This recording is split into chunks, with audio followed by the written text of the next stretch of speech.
आकाशवाणी सोलापूर. नमस्कार. सोलापूर दिनांकासाठी मी प्रशांत जोशी. ठळक घडामोडी. देशात कोरोना रुग्ण बरे होण्याचं प्रमाण 50%वर. राज्यात गेल्या 24 तासात 1,500पेक्षा अधिक रुग्ण कोरोनामुक्त. कोरोनाला रोखण्यासाठी सोलापूरला विशेष पथक पाठवणार असल्याची वैद्यकीय शिक्षण मंत्री अमित देशमुख यांची माहिती. पेट्रोल तसंच डिझेलच्या दरात सलग 8व्या दिवशी वाढ. सोलापुरात काल कोरोनाग्रस्त रुग्णांच्या संख्येत नव्या 62 जणांची भर, 3घांचा मृत्यू. जिल्ह्यातील ग्रामीण भागाला मात्र दिलासा देणारा अहवाल. आणि सोलापूरचे माजी आमदार युनुस शेख यांचं निधन.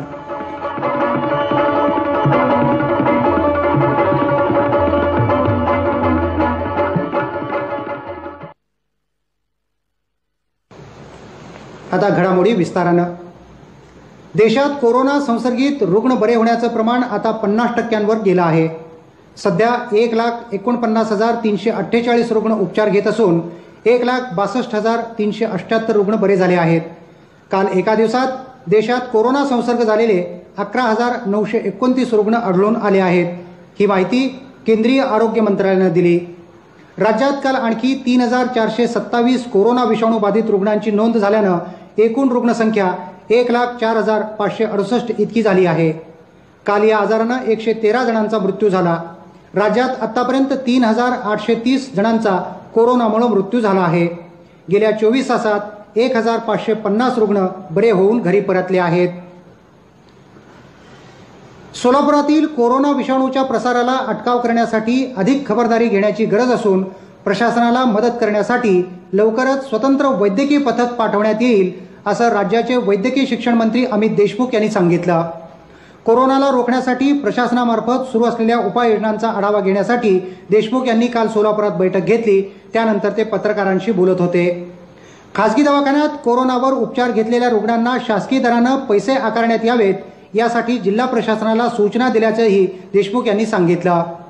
वैद्यकीय विद्यार्थ्यांच्या परीक्षा जिल्ह्याच्या ठिकाणीच घेण्यात येणार आहेत, अशी माहितीही त्यांनी दिली.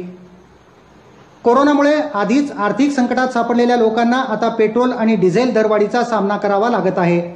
देशातील सरकारी ऑइल मार्केटिंग कंपन्यांनी काल लागोपाठ 8व्या दिवशी पेट्रोल तसंच डिझेलच्या दरांमध्ये वाढ केली आहे. पेट्रोलचे दर प्रति लिटर 62 पैशांनी तर डिझेलचे दर प्रति लिटर 64 पैशांनी वाढले आहेत. आंतरराष्ट्रीय बाजारात कच्च्या तेलाचे दर कमी होत असताना ही वाढ झाली आहे.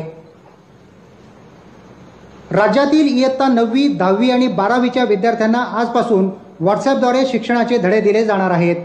शालेय शिक्षण मंत्री वर्षा गायकवाड यांनी ही माहिती दिली. कोरोनाचा वाढता संसर्ग लक्षात घेऊन राज्य शासनानं हा निर्णय घेतला असल्याचं त्यांनी स्पष्ट केलं. राज्यात 1ली ते 12वी पर्यंतचे 2 कोटी विद्यार्थी आहेत. ते शिक्षणाच्या प्रवाहात कायम राहावेत या हेतूनं त्यांना ऑनलाईन तसंच ऑफलाईनद्वारे शिक्षणाचे धडे दिले जातील, असंही गायकवाड यांनी सांगितलं. राज्यातील प्रत्येक महापालिका परिसरातील शाळांसाठी स्वतंत्र आराखडे तयार केले असून 95% विद्यार्थ्यांपर्यंत पुस्तकं पोहोच करण्यात आले आहेत, अशी माहितीही त्यांनी दिली. सोलापूर शहरात काल 62 कोरोनाग्रस्त रुग्णांचा अहवाल प्राप्त झाला असून आता बाधित रुग्णांची संख्या 1,605 वर पोहोचली आहे. नव्यानं भर पडलेल्या रुग्णात 45 पुरुष आणि 20 महिलांचा समावेश आहे. काल एकूण 256 जणांचे अहवाल प्राप्त झाले. त्यापैकी 194 जणांचे अहवाल निगेटिव्ह आले आहेत. कोरोनामुळे गेल्या 24 तासात आणखी 3 जण दगावले असून मृत्यूंची संख्या 136 झाली आहे. सोलापूर जिल्ह्याच्या ग्रामीण भागातून काल दिलासादायक बातमी प्राप्त झाली. एकूण 44 अहवाल प्राप्त झाले. त्यापैकी 43 अहवाल निगेटिव्ह आहेत. अक्कलकोट तालुक्यातील मैंदर्गी येथील एका व्यक्तीचा अहवाल पॉझिटिव्ह आला आहे. त्यामुळे जिल्ह्यातील कोरोनाबाधितांची संख्या 116 वर पोहोचली आहे. कंटेनमेंट झोन वगळता सोलापूर शहरातील विडी कारखाने आजपासून सुरू होत आहेत. कोरोनाच्या पार्श्वभूमीवर महापालिका आयुक्त पी शिवशंकर यांनी विडी उद्योगाला सशर्त परवानगी दिली आहे. सुधारित आदेशाप्रमाणे वयाच्या 58 वर्षापुढील व्यक्ती तसंच गर्भवती महिलांना विडी कारखान्यात जाता येणार नाही. कामगारांना मास्क, हातमोजे बंधनकारक असून त्यांनी सामाजिक अंतर राखलं पाहिजे. कारखान्यात थर्मामीटर आणि पल्स ऑक्सिमीटरची व्यवस्था करावी. कंटेनमेंट झोनमधील कामगारांना भरपाई म्हणून दरमहा 3,000 रुपये टप्प्याटप्प्याने द्यावेत, असं आयुक्तांनी आपल्या आदेशात म्हटलं आहे. उद्या विडी कारखाने निर्जंतुक केल्यानंतर प्रत्यक्ष काम सुरू होईल, असं सोलापूर विडी उद्योग संघाचे सचिव सुनील क्षत्रिय यांनी सांगितलं. आषाढी एकादशीनिमित्त आळंदी येथून निघणाऱ्या संतश्रेष्ठ ज्ञानेश्वर महाराजांच्या पालखी सोहळ्यानं शनिवारी सायंकाळी पंढरपूरसाठी विधिवत प्रस्थान ठेवलं. कोरोना संकटाच्या पार्श्वभूमीवर राज्य शासनानं यंदा आषाढी वारीसाठी मोजक्या 50 प्रतिनिधींच्या उपस्थितीची मर्यादा पालखी प्रस्थान सोहळ्यावर घातली आहे. तिचं पालन करीत माऊलींच्या पालखी सोहळ्यानं प्रस्थान झालं. सायंकाळी उशिरा माऊलींच्या चलपादुका आजोळ घरी विसाव्यासाठी गेल्या. दरम्यान पुंडलिक वरदा हरी विठ्ठल या गजरानं मंदिर परिसर दुमदुमून गेला होता. उपस्थितांच्या मुखी ज्ञानेश्वरांचे अभंग आणि मनात कोरोनामुक्त समाजाची प्रार्थना होती. 30 जून रोजी माऊलींच्या पादुका थेट पंढरपूरला विठ्ठल भेटीसाठी आणण्यात येतील. अक्कलकोट तालुक्यातील दुधनी इथं 5 दिवसांचा जनता कर्फ्यू कालपासून सुरू झाला. कोरोनाच्या पार्श्वभूमीवर खबरदारीचा उपाय म्हणून हा कर्फ्यू पुकारण्यात आल्याचं मुख्याधिकारी धैर्यशील जाधव यांनी सांगितलं. 18 जूनपर्यंत नगरपालिका क्षेत्रात हा कर्फ्यू राहील. या काळात अत्यावश्यक सेवा वगळता इतर व्यवहार बंद आहेत. काल पहिल्या दिवशी नागरिकांनी उत्स्फूर्तपणे बंद पाळला. सोलापूर दिनांकमध्ये आता काही क्षणांची विश्रांती.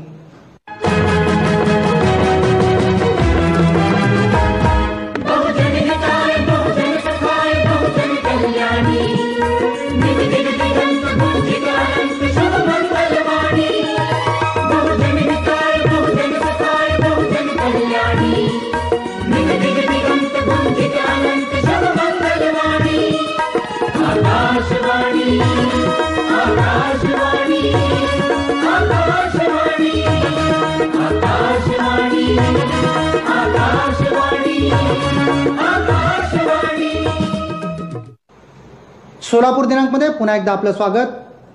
कोरोना संसर्गाच्या कालावधीत कामावर गैरहजर राहिल्याबद्दल सोलापूरच्या अश्विनी सहकारी रुग्णालयातील 133 जणांविरुद्ध महापालिकेनं गुन्हा दाखल केला आहे. आपत्ती व्यवस्थापन कायद्याअंतर्गत ही कारवाई करण्यात आली. Yashodhara hospital, Siddheshwar multi speciality hospital, Chidgupkar hospital आणि धनराज गिरजी हॉस्पिटल कोविड रुग्णांवर उपचार करण्यासाठी ताब्यात घेतले आहेत. परंतु या हॉस्पिटलमधील डॉक्टर, वैद्यकीय कर्मचारी, आरोग्यसेवक गैरहजर असल्याचं निदर्शनास आलं असून त्यांच्या विरुद्ध ही कारवाई केली जात आहे, अशी माहिती महापालिका कोविड नियंत्रण अधिकारी धनराज पांडे यांनी दिली. दरम्यान युगंधर हॉस्पिटलवर यापूर्वीच गुन्हा दाखल करण्यात आला आहे. नागरी सहकारी बँकांकडील थकीत कर्जदारांसाठी शासनानं एक रकमी कर्ज परतफेड योजना जाहीर केली आहे. सहकार आयुक्त अनिल कवडे यांनी याबाबतची शिफारस शासनाकडे केली होती. 31 मार्च 2020 पर्यंतच्या ताळेबंदात अनुत्पादक कर्जाचं प्रमाण वाढलं असून थकीत कर्जाची वसुली एक रकमी होण्याच्या उद्देशानं ही योजना जाहीर केली आहे. सामोपचार पद्धतीनंच या योजनेतील प्रकरणांचा निपटारा होईल, असं कवडे यांनी सांगितलं. मंगळवेढा येथील शिवप्रेमी चौकातील आठवडा बाजार मैदानाची जागा भाजी तसंच फळ विक्रेत्यांसाठी निश्चित करण्यात आली आहे. कोरोनाच्या पार्श्वभूमीवर विक्रेते तसंच ग्राहकांनी मास्क, सुरक्षित अंतर, सॅनिटायझर आणि हँडग्लोव्हचा वापर या नियमांचं पालन करावं, अन्यथा दंडात्मक कारवाई केली जाईल, असं मुख्याधिकारी पल्लवी पाटील यांनी सांगितलं. सोलापूरचे माजी आमदार युनुस शेख यांचं काल सकाळी एका खासगी रुग्णालयात प्रदीर्घ आजारानं निधन झालं. ते 80 वर्षांचे होते. 1969, 1975 आणि 1985 असे 3 वेळा ते सोलापूर महापालिकेवर नगरसेवक म्हणून निवडून गेले होते. 1975 मध्ये ते महापौर झाले. स्थायी समितीचे सभापती म्हणूनही त्यांनी काम पाहिलं. 1990 मध्ये ते विधान परिषदेवर निवडून गेले होते. राष्ट्रवादी काँग्रेसचे अध्यक्ष शरद पवार, उपमुख्यमंत्री अजित पवार यांनी युनुस शेख यांच्या निधनाबद्दल शोक व्यक्त केला आहे. सोलापूरच्या विकासात युनुस शेख यांचं मोठं योगदान असल्याचं त्यांनी आपल्या शोक संदेशात म्हटलं आहे. सोलापूरच्या SES पॉलिटेक्निकमधील निवृत्त प्राध्यापक आणि वृत्तपत्र लेखक मधुकर देवळालकर यांचं काल पहाटे हृदयविकारानं निधन झालं. जुळे सोलापूरच्या ज्येष्ठ नागरिक संघातही ते सक्रिय होते. सोलापूर शहरासह जिल्ह्याच्या काही भागात काल पाऊस झाला. हवामान खात्यानं दिलेल्या माहितीनुसार सोलापुरात नोंदवण्यात आलेलं तापमान अंश सेल्सिअसमध्ये याप्रमाणे होतं. कमाल 34.4 आणि किमान 24. शेवटी पुन्हा एकदा ठळक घडामोडी. देशात कोरोना रुग्ण बरे होण्याचं प्रमाण 50%वर. राज्यात गेल्या 24 तासात 1,500पेक्षा अधिक रुग्ण कोरोनामुक्त. कोरोनाला रोखण्यासाठी सोलापूरला विशेष पथक पाठवणार असल्याची वैद्यकीय शिक्षण मंत्री अमित देशमुख यांची माहिती. पेट्रोल तसंच डिझेलच्या दरात सलग 8व्या दिवशी वाढ. सोलापुरात काल कोरोनाग्रस्त रुग्णांच्या संख्येत नव्या 62 जणांची भर, 3 मृत्यू. जिल्ह्यातील ग्रामीण भागाला मात्र दिलासा देणारा अहवाल आणि सोलापूरचे माजी आमदार युनुस शेख यांचं निधन. याबरोबरच सोलापूर दिनांकमधील घडामोडी संपल्या. घरी राहा, सुरक्षित राहा. विश्वासार्ह बातम्यांसाठी ऐकत राहा आकाशवाणी सोलापूर. नमस्कार.